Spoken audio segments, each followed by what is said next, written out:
Hey, Isabel. Hi, welcome to Synergy.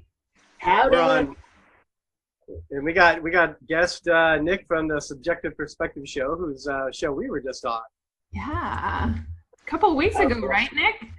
Yeah, you guys were incredible. It was a dang privilege having you both on because the conversation was just so dynamic. And honestly, it's why I do what I do. I love doing what I do because you get to connect with like-minded people, people that are really insightful, and individuals that are abstract thinkers, people that think outside the box. And it was a blast. And you guys, we went 45 seconds before my time ran out, actually, on our web server, because we have like 3 hours a lot of time for the show. So it was cool, man. I've only done that like 3 times. It was so much fun, and we had so much fun that we wanted to continue the conversation here on our Seriously. podcast. So it was really great. It was an honor to be on your podcast, so a radio show. Thank you so much. Yeah. Thank you. It Hey, was a wait, joy. this is episode number what for us, Isabel? 14. 14. Yeah. All right.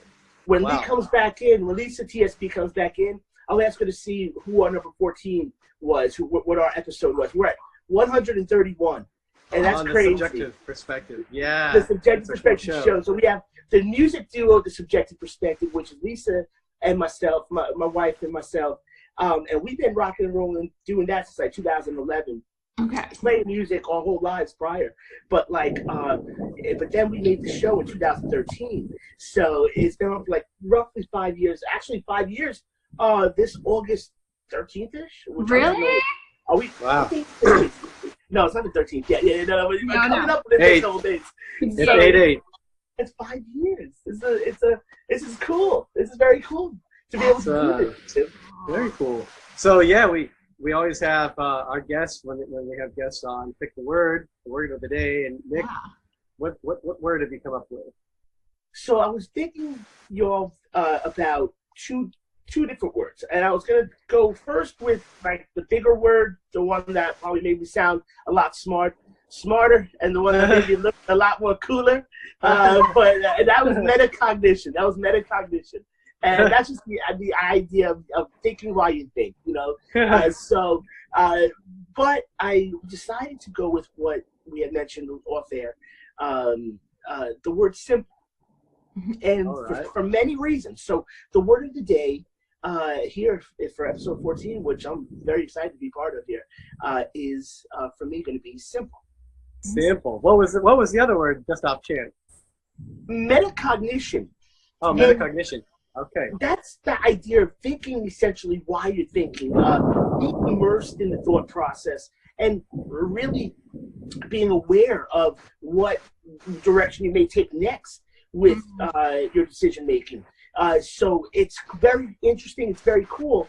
But I think we can get there with the word simple also. Yeah. Oh, that's cool. I love it. I love That's it. why I wanted to know. Yeah, it's almost like to the mind, you're talking two opposites. But really, I don't think that I can find anything in the world that really is opposites. Yeah, that's right. And it's funny because our last guest, who was Chris Burns, also had two words. So it's interesting how it's unfolding. And for me at the beginning, they were not connected, but he started explaining, and all of a sudden I saw the connection. So I'm really excited to hear about what simple means for you. Thanks. And Wayne, I apologize. When you were just speaking, a phone call was coming in because I'm using my phone. So if it blanked out by any chance on your side, I apologize. There was like the last couple words, I missed what you said, brother, and I apologize. Oh, yeah, I noticed that you disappeared. Yeah, it was just I was saying that I don't know that I believe in opposites anymore. I can't seem to actually narrow things down to one is a stark reality and the other is a stark opposite reality, no matter what we're talking about in life. So while we're saying that the mind is maybe saying metacognitive is one and then simple is a complete opposite, I'd be interested as we go along to see if we uncovered more similarities than opposites. Yeah. Right on. Yeah. But yeah, so Isabel, what do you think of simple? For me, it brings like an inner peace. It's like it's more an emotional reaction to the word. It's like like what I want to do is like, this feels great. Like that's exactly what comes to mind. And yes, I resonate with that. And a few years back, before I moved to here, Portland, Maine, I sold my house, I sold everything, and I moved into a tiny little apartment, which for me was the beginning of a simple life. And I just love it. So it brings me back to that. And it kind of brings it back to reality too. Yeah. It's funny you mentioned that, Isabel, because, the idea that, we wanted in our life to live simple, to live austerely, because we grew up in a part of New York, on the South Shore of Long Island, a very working class area. And we seen a lot of mayhem at an early age, which was socially normalized. So you didn't realize while you were immersed in it that you were immersed in craziness, because everybody from every genre, from every background was doing what they were doing. It's like, in New York where we grew up, it didn't matter what you looked like. It didn't matter what your background was. If you were able to talk the talk, you were able to walk the walk with everybody. You know what I'm saying? And at 40 years young, y'all, I've grown in so many ways. At one point, walking the streets of New York with friends and growing up, walking those streets of New York, and really immersed in a different time period in America, when America was, I felt a bit more, I want to say gritty and raw, and a time period where we weren't documented 24/7. So as we were talking on the show, we got into on the Subjective Perspective show. It's fascinating, what life would have been like if all of this was where we were in the 1990s.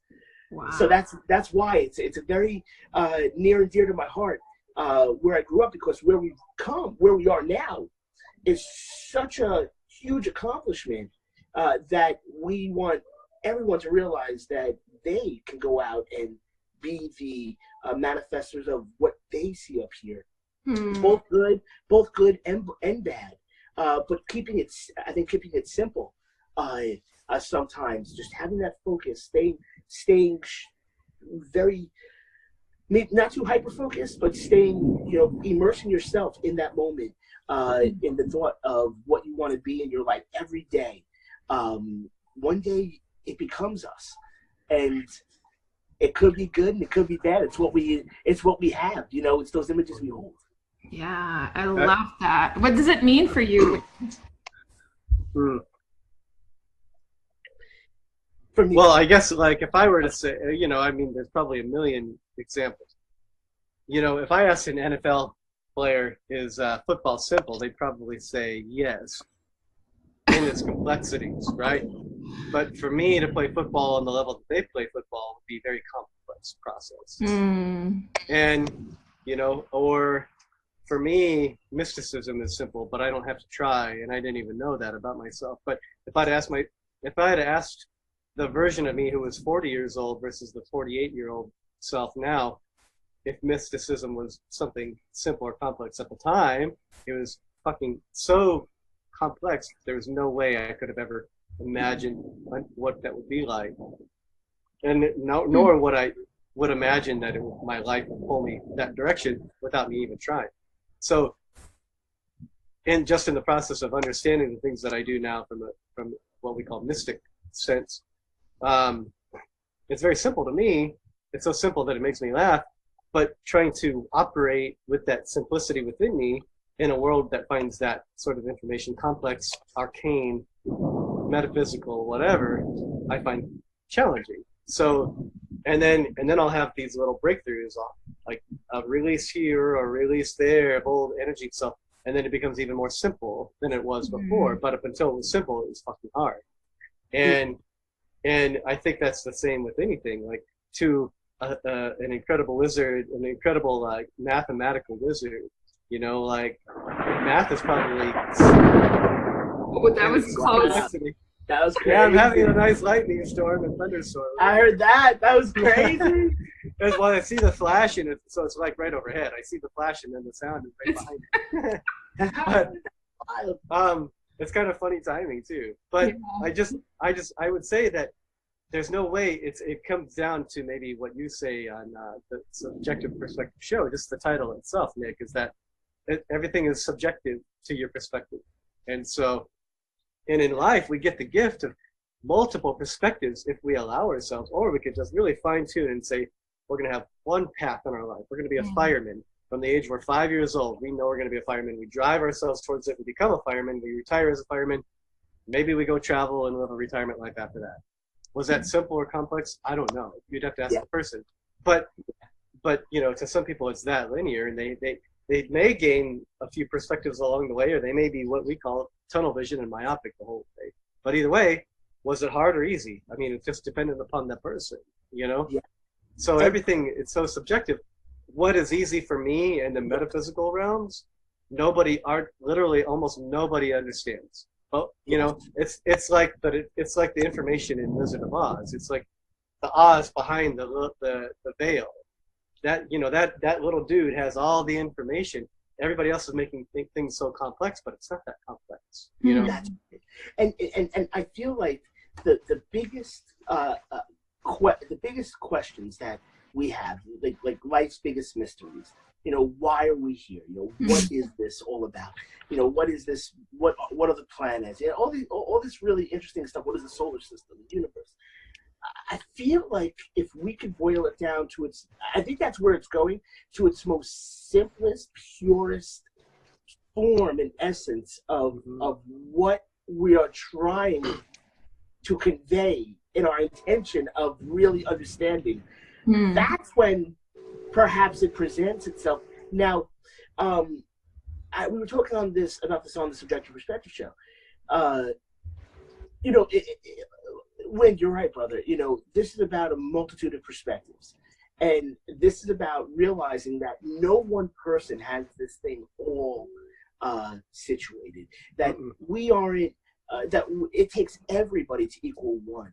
All perspectives, the good, the bad, or everything in between.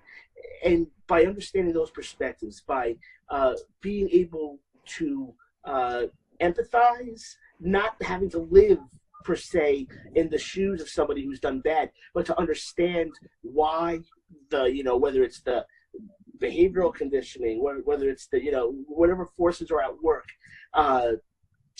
This is, I believe, what allows somebody to grow within themselves. And it's simple in a way, because we say to ourselves, well, that really just requires living. That requires being alive and speaking with people, knowing about other people's lives.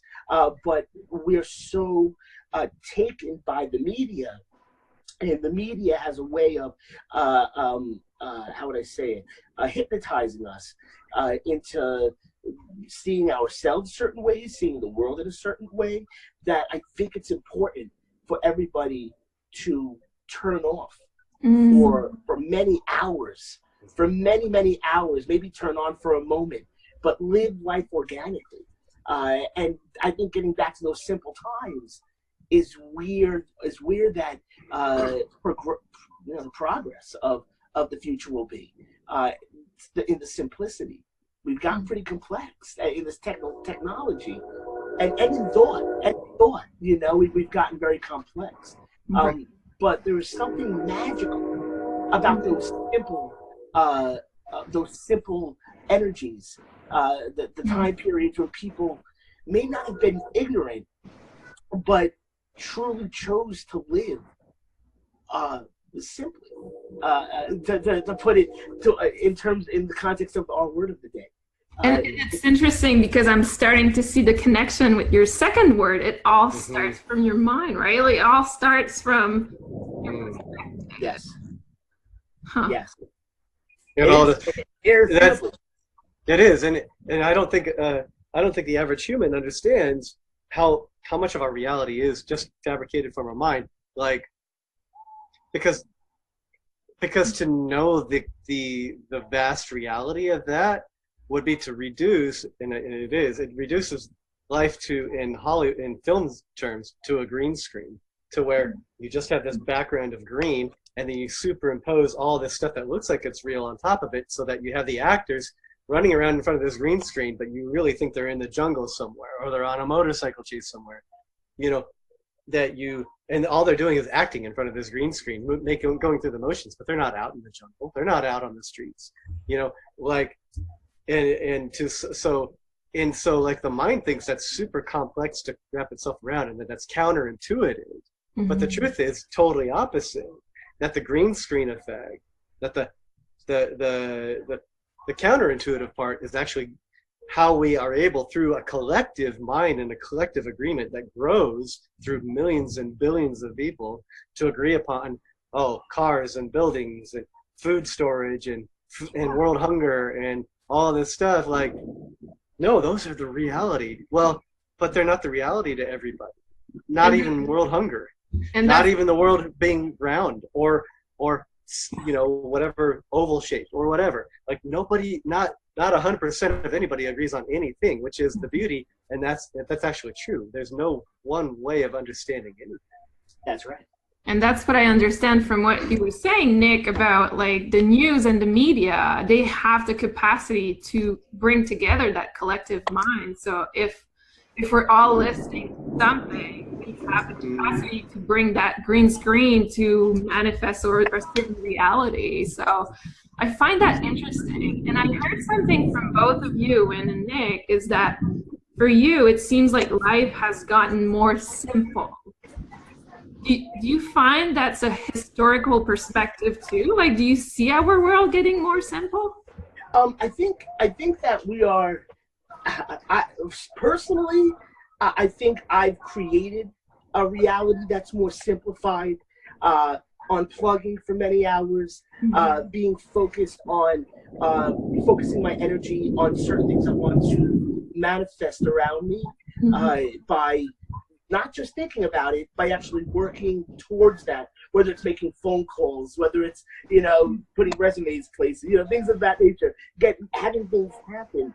And so in that regard, it's been more simple because economically, you have less economic depression, not in terms of the societal Great Depression in 1929, but in terms of the depression one can feel if they are economically squeezed. And growing up where I grew up, that is a commonplace feeling for the predominance of the area outskirt in New York City. People are paying high prices, many times low quality in fruits and vegetables, due to it being transported really many times from the West Coast or from the South, and going bad due to climate reasons.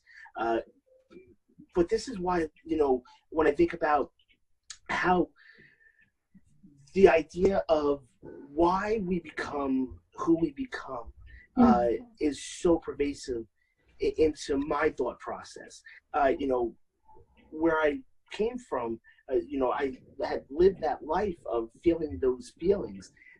But for people that feel like that, I want them to understand that that won't be their future. It really depends on the power that you want to control in your life and the amount of energy that you want to have. Because as it was said in one of those documentaries I had seen years back, it's that thought process, it's the way that we speak to ourselves that has to filter out all of the outside talking. It's that inside talking within our own thought process that we have to hold dear to. So if we see ourselves as being a lawyer, a doctor, a shaman, somebody who is a world traveler, a rock star, whatever it is, it's those thoughts which correlate with our actions that really bring that about.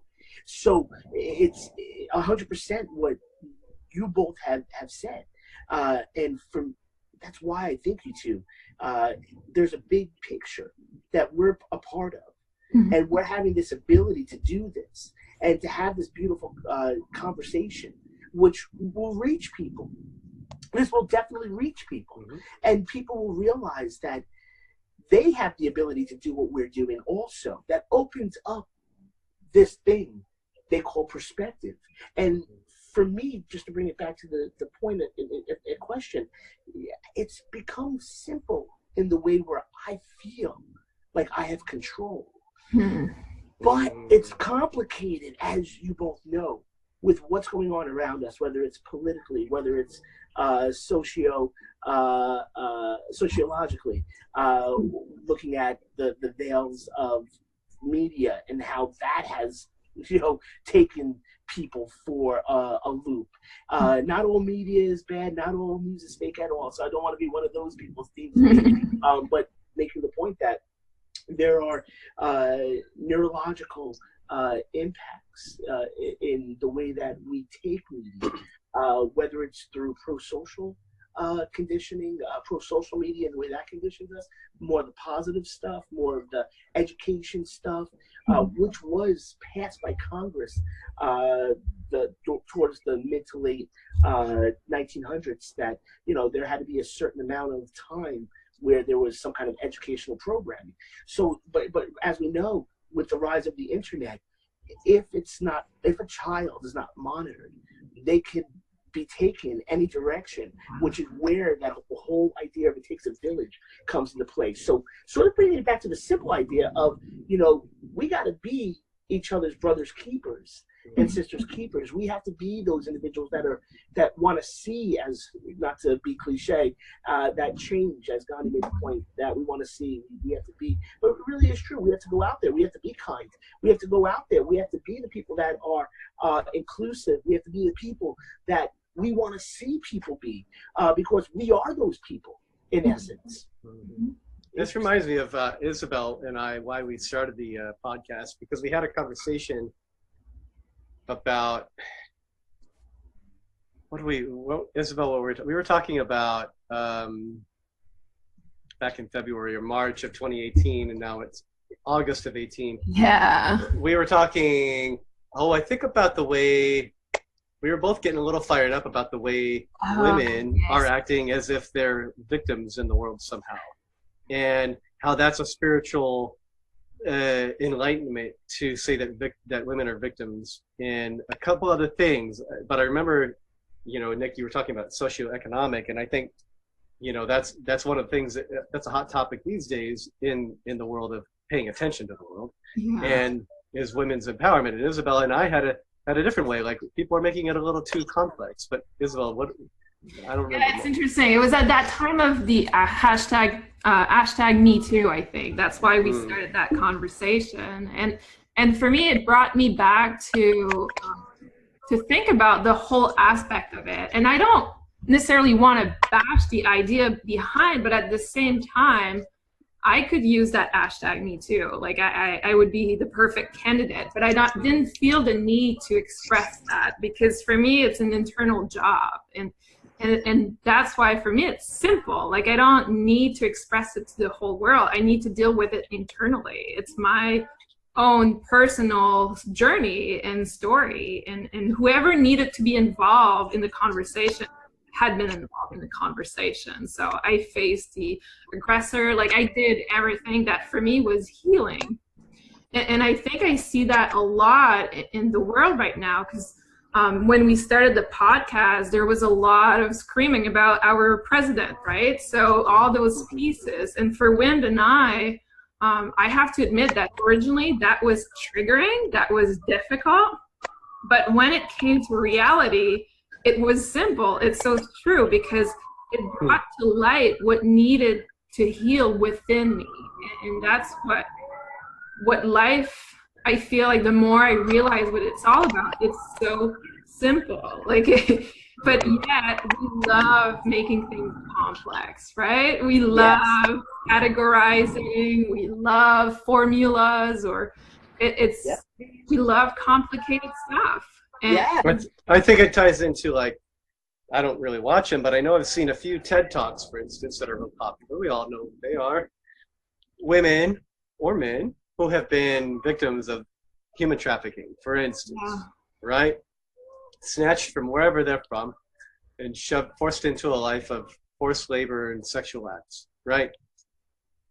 There's people who have come out of that, and the common thread in the ones who have survived and have been able to start to communicate about it is the same formula as it is with anything else in any other struggle in life. The common thread really is the same at the core. How did you survive that struggle? I mean, if you ask any human being how they survived, any of us, however we survived whatever struggle or struggles that we've gone through, it's always the same thing. Well, a recognition that somehow you had it within you to overcome the situation you were in. Mm-hmm.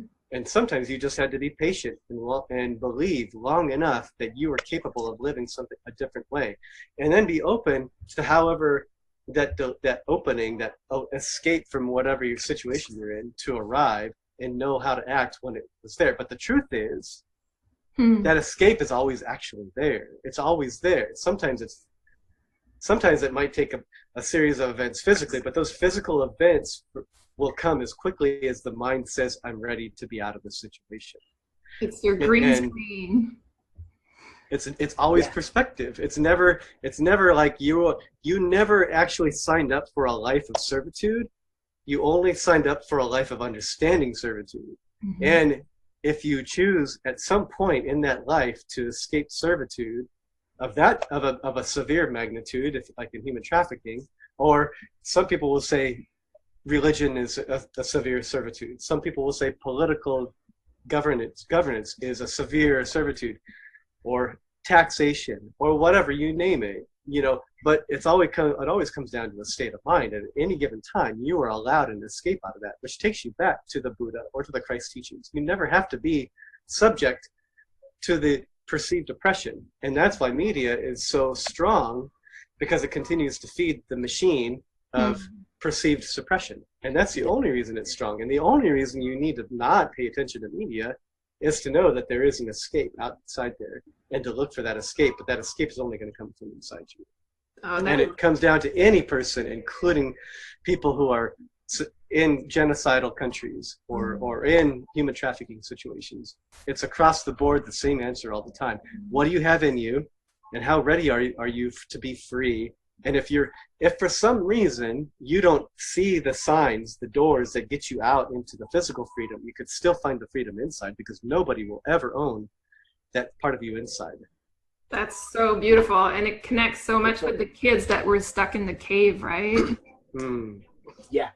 Yes. And I think of, it's interesting, you think of the people in North Korea and what we know of how they've been conditioned, essentially brainwashed, right? So it's that inner self that many, roughly 20,000 perhaps, have defected from North Korea to South Korea, made it across somehow the 30th parallel.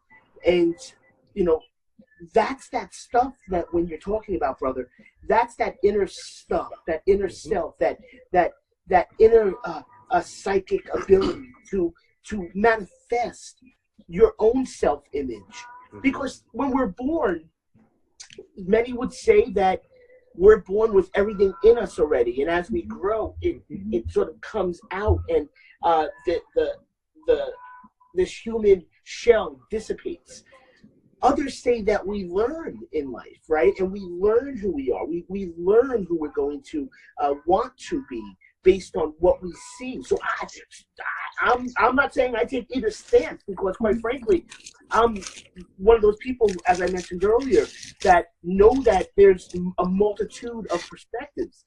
And the truth, unless that's shown to me, and truth can be totally flipped upside down, as you both know that in life. You can believe one thing at the basic principle of the whole idea of Santa Claus, right? Or the Easter Bunny, the Tooth Fairy. And some, a kid could believe that until they're shown, hey, listen, there's no such thing. That could be devastating. Or it could be something that we mature to understand through this organic perception of life and what's in our life. But what could that mean for the future now? There's these two books, y'all, that I just found out about. And they're by a fella named, I'm not going to do justice to his name, Ingersoll, Ingersoll, Ingersoll, Lockwood. And he wrote these two books, one titled The Marvelous Underground Adventure or Journey of Baron Trump. Okay, this is all in the 1890s. Okay. The sequel to this book, published like 1898, something like that, 96, 98, is titled 1900 or, so that is the actual title, 1900 or The Last President. Now, in these books, the characters, and it's, you guys got to check this out. Lee and I just did a little research, things happened, saw this, found out about this, and there's a whole lot of people who see this, and it's in the Library of Congress. It's for real, double-checked it all. Everything's there, and it's crazy because you have the character who is Baron Trump, who's guided by someone named Don, and it gets crazy. They want to leave a land called Goggle, which many infer that's Google, and there is, it's so crazy. Oh, there's some other crazy stuff that's associated with all of everything in these two books. Oh, and the second book takes place, the first book starts out in Russia. Okay, so it brings it all right there. Second book starts out in New York City in November, after a contested election by an outsider on Fifth Avenue. That's where Trump Towers is. One of Trump Towers is on Fifth. One of Trump Towers is one on Columbus Circle, and other one by West Side Highway. I know that because I lived out there. But but that's two books, y'all, that have been written, that were written in the 1890s by Ingersoll Lockwood. And so Google it. Take a moment if you like. It's crazy. Goggle it. Goggle it. Exactly, brother. Exactly, Liz. It's funny because I read something very similar about the Titanic. There was a book that was written before, and it's a similar connection to the reality that happened. It's fascinating. Wow. It does. Wow. I think if we would allow ourselves to understand, as I've come to see, if we'd allow ourselves to see the Fibonacci circle, the golden spiral, whatever you want to call it, at its kind of smallest, like whatever we can grasp, we'll see that everything is repetitive. Yeah, it's a cycle. And this is how, if you were a mathematical mind, this is how early mystics and prophets were able to see. And you're talking now, you could even talk civilizations that had nothing to do with each other, as far as we are able to tell, across the globe. We're all somehow able to predict that the world would be at 2012 where it is now, and 2012 and beyond, and and other events, because all you got to do is read the pattern in a small way and know what's possible, and then have some guided insights. There's no way that they had iron birds flying back then, the plane, but they had enough, and maybe probably a lot of guided information that would tell them these things are going to occur. However, so it doesn't take much to figure out the cyclical nature of all things. That's the nature of all things. It doesn't take much. That, to me, that's simple, but to almost any other mind, it's impossible to comprehend and to grasp. Yeah. So I get that I'm communicating to an audience, of listeners that may not grasp this, but it's super fucking simple. So it doesn't take much to be a prophet at all. And on top of that, but then there's other guided informations of knowing what will come. Now, so here's the beauty, though, is you can predict all these things, and you can see these overlapping. So the books you're talking about are playing themselves out clearly, right? But what happens is we get stuck in fear. We get stuck in the fear of our mind, of the sky is falling. And for thousands of years, humans have been saying the sky is falling. It hasn't fucking fallen yet. It's not going to fucking fall. And so you remove the fear, and then you can actually ascertain better outcomes, because all you have to do is remove fear of anything and judgment and anger, and then the possibility of that cyclical nature can actually expand beyond this sort of limited scope. So you can see replaying of things. We see it all over the place. We know historically there's lots of replays going on that are like too uncanny to grasp. But the way out of those things become always remaining inside the box is to remove fear. And the simple way, to keep using the word simple, is actually to reduce fear. The hard way, the metacognitive way in your juxtaposition, is how do I remove enough fear to allow, and most people are like putting the cart before the horse. Well, the world needs to change before I'll find inner peace and before I'll show up as my best self. Well, that's just you being an asshole. Because the world is not going to change until you stop being a fucking asshole. That's right. That's right. And that doesn't apply to Trump. That applies to the Trump fucking opponent. That applies to the person who says they're oppressed because of Trump, even though they're 40 years old. Trump didn't fucking oppress them since they were like born. You know what I mean? And he's not oppressing them now. So the metacognitive process has overcomplexified the whole deal, and like it's that's the fun of being human, if you will, for the time. But then it's actually not fun for anybody anymore to live in this drama. So now we're in this cycle again. And if you want to if you only wanted to say it's based, if you only wanted to base it off the 2 books, Nick, that you just talked about, versus where we are now, we could just say where it's time to break out of that cycle. Well, how do you break out of that cycle? You have an inner shift that brings you a connection to enough peace to know that you don't have to live in fear and drama, and know that when you do experience fears and dramas, it's your responsibility perpetually to release each fear and each dramatic tendency that you have, no matter what is happening around you. And this is why I don't watch media, not because it's almost stupid. I almost feel like I'm sitting in a kindergarten playground when I watch what people talk about in the world, watching a bunch of kindergartners who can't get along. It's like, okay, I'm done. And like, I don't need to watch that anymore. I've watched that for enough years. Now I'm going to go out and actually show myself what it's like to live peacefully. And the more of us that do that, the more we show a way out of that tight circle that won't seem to expand. That's right. I was going to say that when, I think there's a duty that we have, as I was, making that point earlier. It takes a village. There's what the media portrays reality to be. Then there's reality.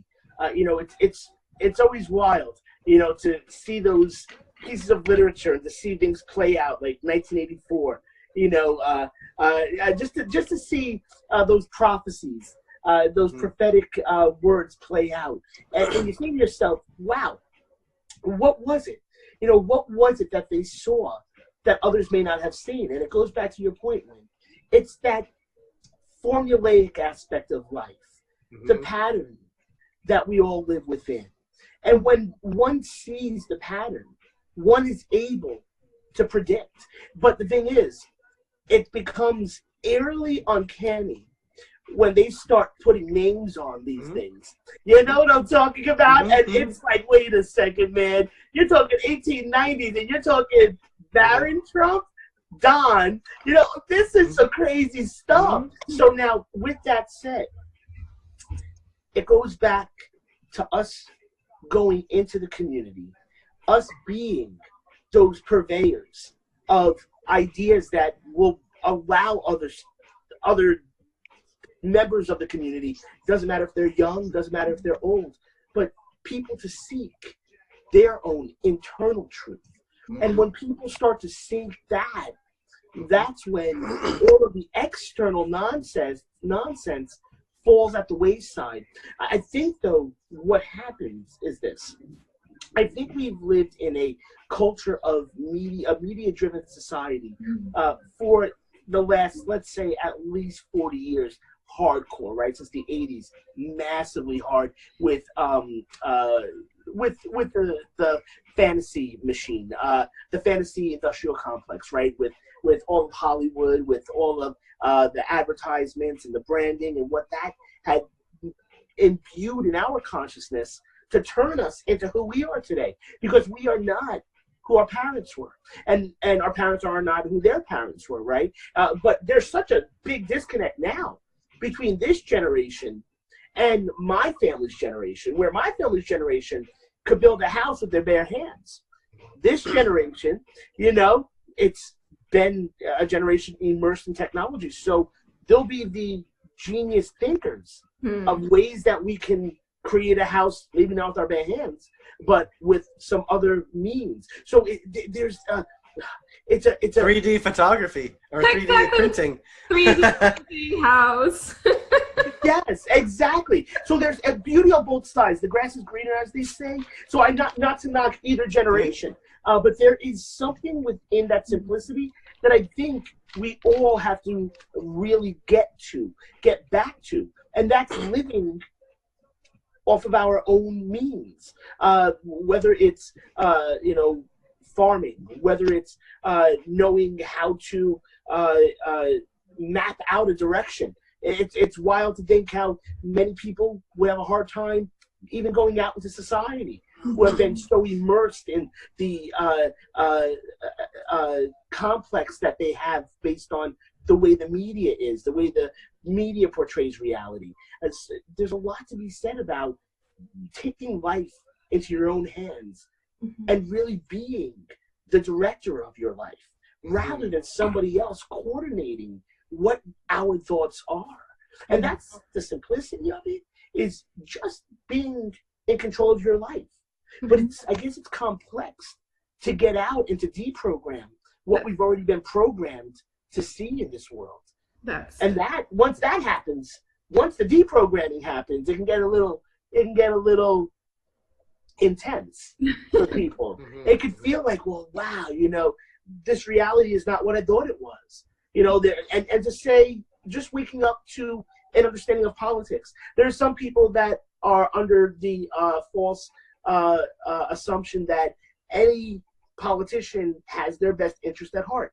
Some do, some don't. Just like everywhere else, people are people, you know? So we have to look at this as an issue that we have the perspective, or we have the ability to control our perspective, rather than having the media tell us, this is what's good for you. Now take it and eat it and think it and be it. And then by the time maybe in your late teens, you look back and you say, wait a second, I don't feel right. In your 20s, wait a second, I don't feel right, man. Something's just not adding up. I'm doing what they're telling me, but it's just not working. It doesn't feel like it's me. And we have to get back to who we were, as they say, before they told us who to be. The time of discovery. We talked about that on this show, the Subjective Perspective show. The discovery mode, the ability to be free. And I think that that's what everybody wants. But people get strangleheld by whether it's the external forces of bills, the holes that they dig for themselves with any social aspect. Could be drugs, could be alcohol, could be anything, not even that. Could be gambling, it could be too much of anything, you know? Too many, what do I like to eat here, sweetie? What do I like to eat a lot of today? Chicken franchise. I love eating chicken franchise. If I eat too much of it, I'm gonna start looking like a little like lemon. You know what I'm saying? I gotta chill, and I gotta like do it in a little moderation, as they say. But it's me taking control of that. And that's, I think, the simplicity of it all. Bringing it back to that point. And it's not easy. So people listening in, you know, say to themselves, well, I'm doing all the right things. You know, I'm doing what I'm told. That's good. And if it feels good, that's right. But if it doesn't feel right, then follow your heart. And do what you got to do in your life to feel fulfilled. And that's I feel like Isabel has a really good, probably out of the three of us, probably a more dynamic perspective. Now, I've lived in a lot of countries, but Isabel is from French Canada. And so you have two different social systems that you've lived under. And, you know, just based off a lot of this, you've already experienced at least two different realities in the world. You know? And, you know, what you're talking about, Nick, for me, represent true empowerment. And that is so important because the opposite, listening to others or going against who you truly are, is what the society seems to have adopted as a norm. What it seems, maybe not everywhere, but where I'm from, you're right, we have this, what they call a duality, where there's French and English. And if you don't speak English, you'll probably will never leave the community you're in, which is not a bad thing. For some people, it's their truth. It's what they love, and it's okay, and it shouldn't be criticized. But for some people like me who left and had to learn English, had to be immersed in English, and fully got immersed only back in 2009, I was a lot criticized for being bilingual, because from the French community, they would criticize me for being integrated in another culture and losing my French. For the English community, they were saying I was stealing their job because I was bilingual and capable of giving a lot more skills. So I never really fitted, which was always bizarre for me, because for me, it was just exploring the world, and it was fantastic. And I never saw anything negative from the English community or the French community. So for me, I decided to leave because that perspective did not fit my green screen. It was just not there. And then now I'm in Portland, Maine, and I'm as successful as I always been, but yet life is so simple, and I truly enjoy. And it's funny that you bring that up, Wynn, because last week I was renewing my newsletter, and somebody decided to remove themselves from the newsletter, and in the comment it says, "I'm so disappointed in you because I thought this would be in French." Oh, interesting. Wow. And it was like, wow. And it made me realize, like, I don't miss that. Like, I don't miss that stuff. So I don't miss that perspective. Instead of, like, for me, it's always been, if something is in English or in Spanish or whatever language and it's great, I'm going to love it. I'm going to appreciate it, right? If there's this movie on TV that is in Chinese, I'm going to get the subtitle. I'm not going to send a message to the director for not making it in English or French, right? And that's, for me, it's like, wow, this is your truth. This is what you sent to the world. And look at this, like French, English, wherever you are, whatever language you speak, you can embrace it and enjoy it. And I love that idea of speaking your truth, because for me, that is true empowerment.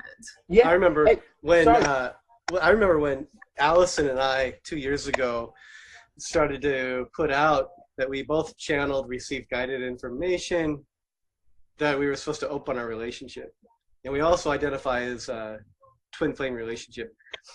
A lot of people started to, like, that had been following us or whatever, started to act like a cat on ice or something, like freaking out. And like one woman who I think lives in New York, had the audacity, I should say audacity, but in her mind, she thought we had the audacity to do something that was totally appalling. And so she decided to send a message. I had already felt like I needed to disconnect from her energy. So I separated from her personally on Facebook, and then she sent Allison a message, and it was just like this long, like, kind of, how dare you guys, like, that the world needs us to be leaders in the righteous movement, you know, kind of thing. Yeah, it's crazy that we had nothing we could say, because all she was doing was inviting an argument. So there's really, we were the ones locked into a corner in terms of dialogue. But she had already locked herself into a corner with thought and belief, and what she thought a spiritual evolution looked like. What the spiritual evolution really is, returning to our simplistic roots. And if you go back into history at all, anthropologically, you'll discover that marriage is a new thing. Marriage is a thing based on reproduction, one male, one female, reproduction, so that your society, your tribe, your village could grow and survive, that your children would always have a safe place, and that you could always be able to continue to maintain your way of life, which involved hunting or foraging or both or whatever, you know. whatever the values were. That's all marriage ever really was. It was never meant to be the divine fucking law of the universe between one man and one male and one female. And the law of the universe is that everything goes. What are you happy with? Right, exactly. It's what you connect with. Because in nature, there is animals that live together with one mate their whole life. There's others that have different mates. There's others that don't even have mates and lay eggs. I learned that about the Komodo dragon this week. That's awesome. That's awesome. Yeah. And it's true. Because quite frankly, you know, it's for anybody to pass judgment is somebody who doesn't see within their own self the truth, right? And they haven't been on that journey, because that journey takes a lot of the paradox that you know, we may have thought when we were younger, and it, you know, it removes it. It says, hey, listen, you know what? You are somebody who is flawed. You know, when you say to yourself, oh, why? I was mentioning the paradox. You know, why do I feel like I'm not doing the right thing when I'm doing what society tells me? You know, when you're on that journey, you realize, you know, it's okay to be flawed. It's okay to have, you know, been somebody who has, you know, been conditioned by society and may have, you know, I don't know, lied to your parents or whatever it is, you know, and to not judge yourself, but to see oneself as a work of art, as a journey that we're on. And I think it's one of those things, y'all, that, okay, so check this out.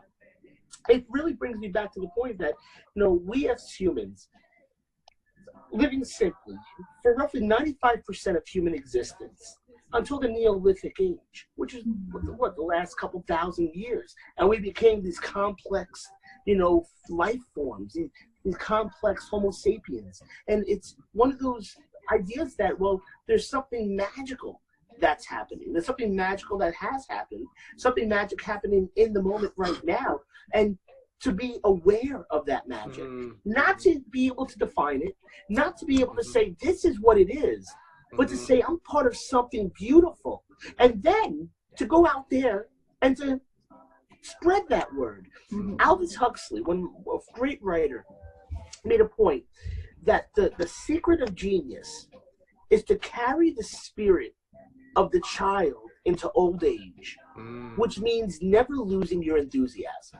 You know, and I think that's so true. That's genius. You know, if you can, you all have met people in their 80s and their 90s, and it's those people that make me feel like I'm, you know, tired. The people that are constantly, you know, thinking on fire. That's the stuff that makes me say, hey, you know, life has beauty when we want to see it every day of our life.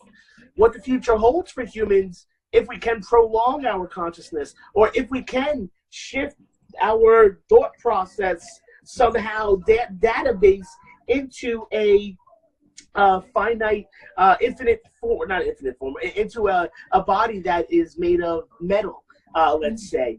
That's stuff that they're talking about, stuff that they're working on.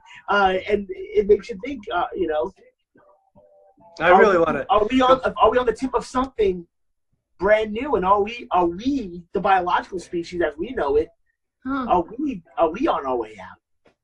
Yeah, well, yeah, we are. And you know, the interesting thing you said, Nick, about the carrying the inner child with us. Well, the Dalai Lama is like the perfect example of carrying the inner child with you. He still gets a little tired and fatigued, whatever. But I mean, the dude is like the biggest public figure that we have that carries the inner child, you know, and openly, and that's so, like, he shows that he's still not disengaged from the world. He's not just going out and playing. He also says that I think this is the last time the Dalai Lama needs to incarnate on the planet. I should be the last one. China has something else to say about that. We own you, motherfuckers. So we're going to tell you if you can incarnate again. And they don't even believe in reincarnation. Bastards. But anyway, it's like, you know, he recognizes that the need for whatever the Dalai Lamas have carried up until this point is no longer there. So there's one example of, the future, the tomorrow human is definitely going to be a very more open human. It's in the consciousness. We already know this.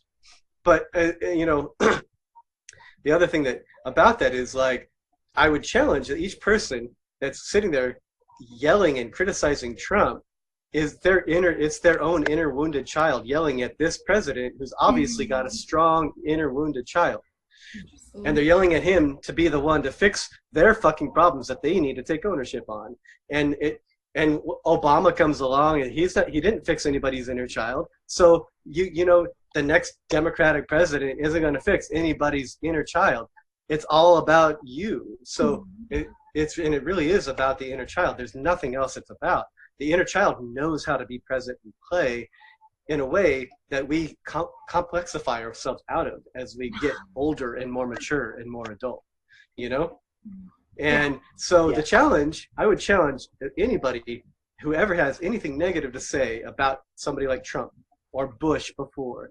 Like, if you have something negative to say about them, you're complaining simply from your wounded inner child to this person who represents an inner wounded child on a public level. And they're not going to fix it because you are now adding to the venom that they already carry by criticizing them. You're already like shooting at them what got them there to begin with. So that's not going to fix anything. You know, if you want to fix that as a society, as a world, you got to return to that within yourself. And you don't just give this condescending love from a place of not having to love yourself. It doesn't fucking work.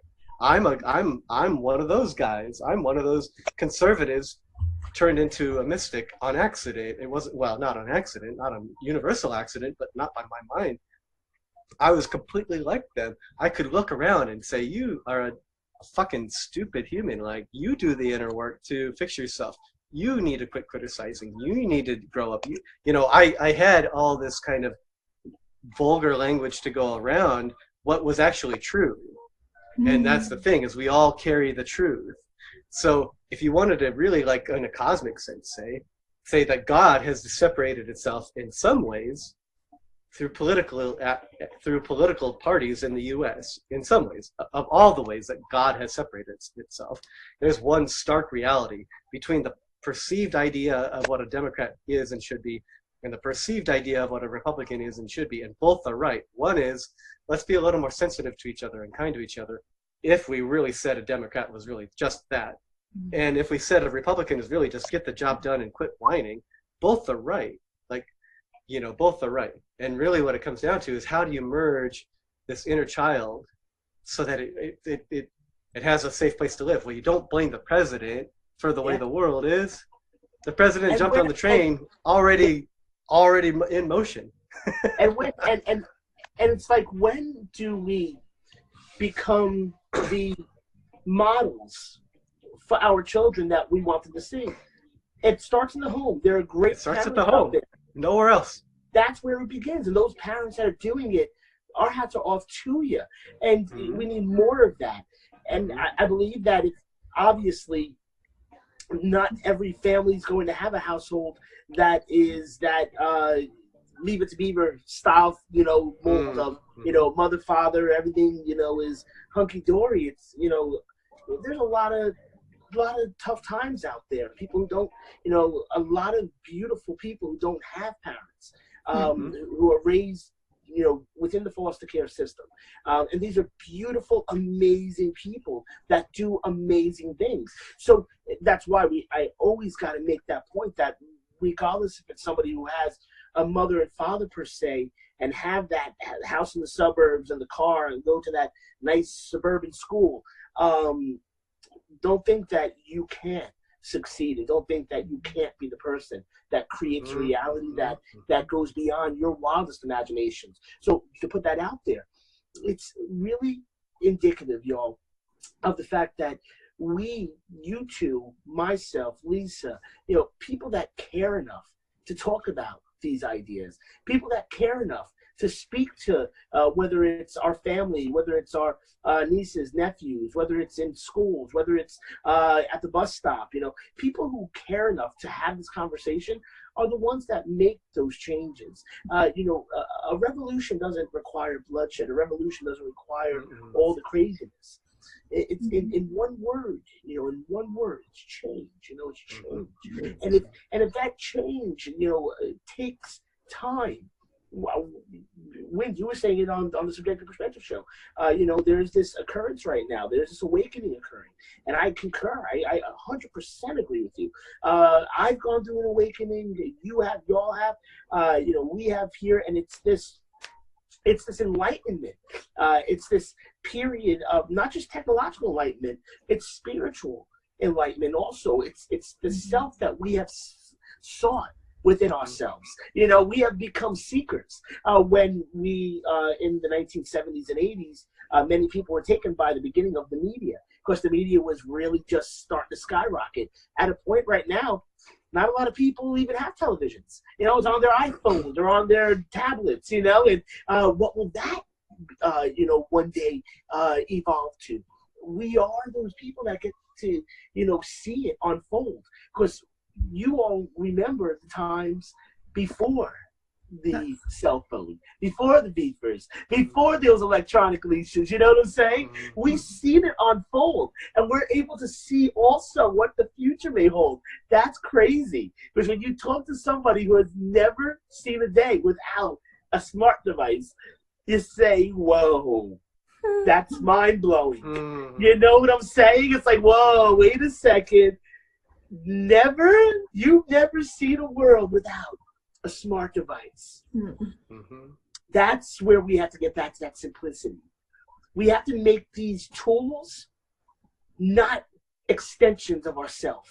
And in the words of Ray Kurzweil, who's a futurist, he was on Joe Rogan's show, the Joe Rogan Questions Everything. He made a point which was really interesting, that those gadgets, which I'm actually recording myself on right now, those are extensions of ourselves. If there's a question we have, we just type it in, boom, boom, boom, we get it right there.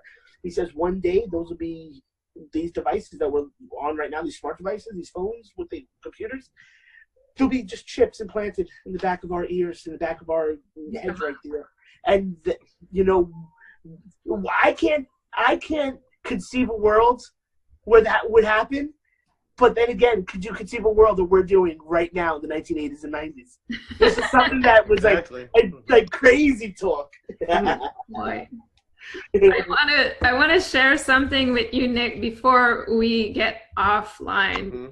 There's something that happened to me in the past 2 days, and while you're talking, it's all starting to make sense to me, and I really want to share this with you. I think it's important. So bear with me for a sec.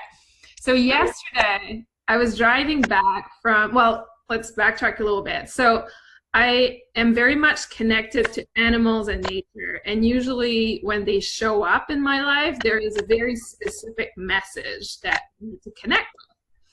So yesterday, I was driving and I stopped at the red light, and there's this dragonfly that came, and I swear it flew and it was looking at me like this. And it stayed there for a minute, and I was like, what's going on? It was so bizarre. I felt directly connected with it. On my way home to get to this podcast, I saw 2 dragonflies flying above my car again. And I'm like, okay, what's up with that? So I didn't connect energetically with it, but I was doing some reading before about the dragonfly. And while you were talking, it started all to make sense. You are the dragonfly. When you're the dragonfly, I'm the dragonfly, because the dragonfly represent the power of light. And the light is, for me, maybe it's different for you, but it's the inner child, right? It's who we truly are in the first place when we come on earth. It's that light, that energy. And it's interesting because when you think of the dragonfly, I believe most are born in the water. They have a very strong connection to water, but also to the air. Water represents your emotional self. Air represent your cognitive self, so your thoughts and your thinking. And the dragonfly is the capacity to balance between both, but also bring light. And I think it's brilliant that we are in the media, right? We're talking, we're sharing that light, and yet we bring such a good balance to Earth, because dragonfly are extremely flexible, and they're extremely capable of varying and moving from one perspective to the other. And what's brilliant is, and what I read about dragonfly, is that they come in your life to bring you a new perspective on things. Interesting. That's very cool. Awesome. Hence, I'm on the show, the subjective perspective. That's wicked cool, man. Yeah, that's cool. I dig it. We're digging it over here. We're digging it. No, that's cool. That's cool. I believe I'm into symbolism. I've seen it play out in life, y'all. You too, you know, and whether it's order of numbers, whether it's things that we see that symbolize something, because, you know, this could be all, as they, yes, Plato might make the point with an allegory of the cave, or the idea that everything around me is this figment of what I see here, right? You know, that's interesting. Could it be all truly there? But we know through quantum physics that really this is all just energy, right? These are all just, you know, atoms comprised of God, goodness gracious, hadrons and quarks, and comprised of strings, and that's what they're able to talk about, you know, as the basis of what they know to be the constructs of life. But that could even break down to something totally different and beyond. So goes into this analogy that I always make, y'all. The way that we see the world around us, the complexity, I think really goes into those. I think the questions that we ask as humans, that collective consciousness, I think that the more we become complex in what we're looking for, the more complex there will be. I think that if we start to hone in on those major questions, our own energies, which I think is really a journey of the self, you know, in this world, really looking at it organically, like as a tree grows, as we grow, you know what I'm saying? Like, we may have a start and beginning, we may be infinitely here, and our energies may go through what is that, samsara, right? The cycle of birth and rebirth, and you know, this all may be plausible reality and truth. I don't know what the truth is, because again, if I take it from Elon Musk's perspective, and we talk about simulation, this all being a simulation, you know, and ideas, and not that Elon Musk, you know, created that theory, but simulation theory, the idea that we are living in this simulation, you know, sort of like Sim City, you know, that video game where you control the characters when they sleep, when they eat. Could that be what's happening to us? I'm not saying that is what's happening, but that's a plausible, a speculative theory that somebody could definitely go down and ponder and have a really interesting time. But the same can be said for any religion also, or the idea of the lack of religion, but I also want to talk about for a moment animism, the idea that everything has a soul, the idea that everything is one, and that's an idea that has been around for thousands of years. So the animist, you know, is an idea that, you know, could be taken extreme, but it also could be looked at as having validity nowadays when we talk about the idea of everything being one. And I put that back out to the man, Robert Nesta Marley. One love, and you know, he saw something big. And that's a story that I think the next time that I have you on the show, we got to get into some cool people that, you know, molded and shaped the culture that we are in, you know, and Bob Marley obviously being one of those people that, even if you weren't into reggae or anything like that, such a huge proponent for shifting people's consciousness in the direction a lot of people would say is of love. And that's the way I looked at Bob, without a doubt. That's great. I really enjoyed this, man. I enjoyed that Dragonfly story. Was cool. That was cool, Liz. That was cool, man. So talking about your radio show, how do people find you? Thank you so much. Well, I just want to say, Wind, Isabel, you both are absolutely beautiful individuals. Love being a part of this with you. Love talking with you. This was a joy, and I love what you all are doing. Synergy Hour Journey. I support that. Lisa and I support that, the subjective perspective. And on being work at the team, and you guys are awesome. And just keep on rolling. Oh, I was going to ask, sweetheart, can you see, babe, what our 14th episode was? Yes, I wanted that. I was curious. I was curious who that was. So take a peek. I'm number 14. So everybody can check it out, y'all, right here on my shirt. And brand new now. Be awoke. BeAwoke.com, and the Subjective Perspective Show is the premier show on there. Now, we have another show from our great friend Dean Chico down in Southern California, and he hasn't put out a new episode in the past year or so, but the episodes he has up, he has a bunch of them, are awesome.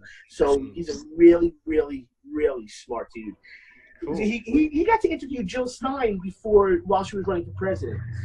He interviewed Jill Stein, Luke Rudowski, who's a lead and citizen journalist, and we were lucky enough to have Dean with us. But the Subjective Perspective, everybody that's checking this out, we're a music duo, Lisa TSP and myself, and I'm just gonna sort of pick this up and show you Lisa TSP for a hot second. So here's Lisa, the Subjective Perspective. Hey, Lisa. Jerry. Where's our little Jerry boy? There's our little Jerry boy. Hey, little guy. Hey. Hi. Hey, Isabel, he wins. And so this is we're in our den right now out here in the Central Valley of California, which is, we're about, goodness gracious, about an hour and a half in from San Francisco. Okay. So we spent the last, 8 years in the Monterey Bay and San Francisco Bay Area, right on the coast. And then we came into the valley right next to Yosemite. Actually, we just got married about a month ago now. Today is our 1 month anniversary, actually. Oh, that's all right. And wow, that's crazy. Happy anniversary, baby. And, I love it. So I was looking really quick. I'm just gonna, we have so many episodes here. Oh, you know what? I know, you are amazing. You guys. Well, either way, I'm trying to find the episodes. We're number 14. That'd be awesome, sweetie. That's great. And a big shout out. Can you shout out to Tommy, baby? To Lee's brother Tommy. And I'm just gonna put that out as a big shout out. And want to give a shout out to Courtney. Out there driving around America with Scotty, and we just saw them down in Bakersfield. They made a stop in from Alabama. So big shout out to y'all out there and our families out there across America, out there in New York and across this country, across the world, everybody that knows us. The Subjective Perspective show started 5 years ago, and we said to ourselves when we did this, we were initially on a network called the Bud and Roach Entertainment Network, and two awesome fellas out of Brooklyn, New York. We were living in Cali over here by Salinas, and we were getting our music spun on some stations, and they were out of Brooklyn, and they ended up spinning our stuff. One thing led to another. I ended up getting a monologue on their show, called in one day as just a guest. I had a good convo, ended up having a monologue on their show for like a year, and then after that, I did Oh, yeah, so we had... Graham Hancock was number 14. Wow. 14 is an honor. This is an honor. Oh, cool. Man, so and I said to the guys, I said, y'all, man, they asked me if I wanted to have a show because they liked what I did. And I love what they did. So I was like, guys, man, let's make this happen, man, And we were just about ready making it happen. And I said for Lee, I was like, I just want to get anybody that I want to talk to in my life, man. Anybody that I feel like that have something interesting to say. And people that I'm interested in, and people that have done interesting things that could share their perspective. I was like, we're going to do that. And in the words of Steve Wozniak, the engineer behind Apple, he said, smart people leave doors open. And I took that and I applied that to all of this. So we've had all these people on our show, from Noam Chomsky to Graham, which I guess that's an honor. Graham Hancock, we'd like to have you back on, fine, sir. We're definitely going to work to make that happen. But I was like, well, we have something important, we're doing something cool, and we're reaching people. Let's, even if it's one person, we're reaching people. We're reaching a couple people. So put out the message, communicated it, and people that wanted to connect, they were real, man. And in the words of TJ Lavin from MTV and TJ from Great BMX Rider, real recognizes real. And it's so true. You guys are real. And you're going to attract that. Like I'm attracting you all, and everybody's attracting all the cool stuff.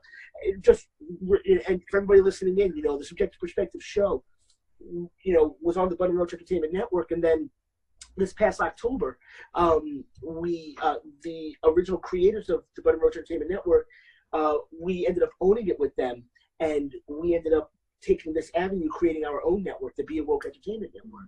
So Button Roach is still on air, and they do awesome stuff. So go check them out at buttonroach.com and tell them that Nick TSP sent you. You got to do that, please. But we created Be Awoke Entertainment.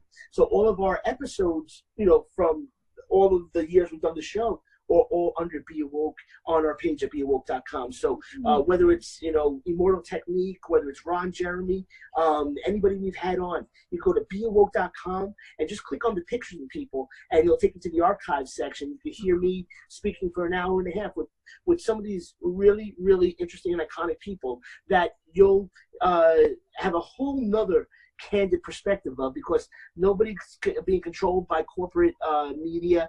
This is all stuff that we did from our living room, or at one point we ended up renting a studio, but this is all stuff that we just did from our living room, talking to Bobby Seale. You know, Bobby's an amazing dude, co-founder of the Black Panther Party.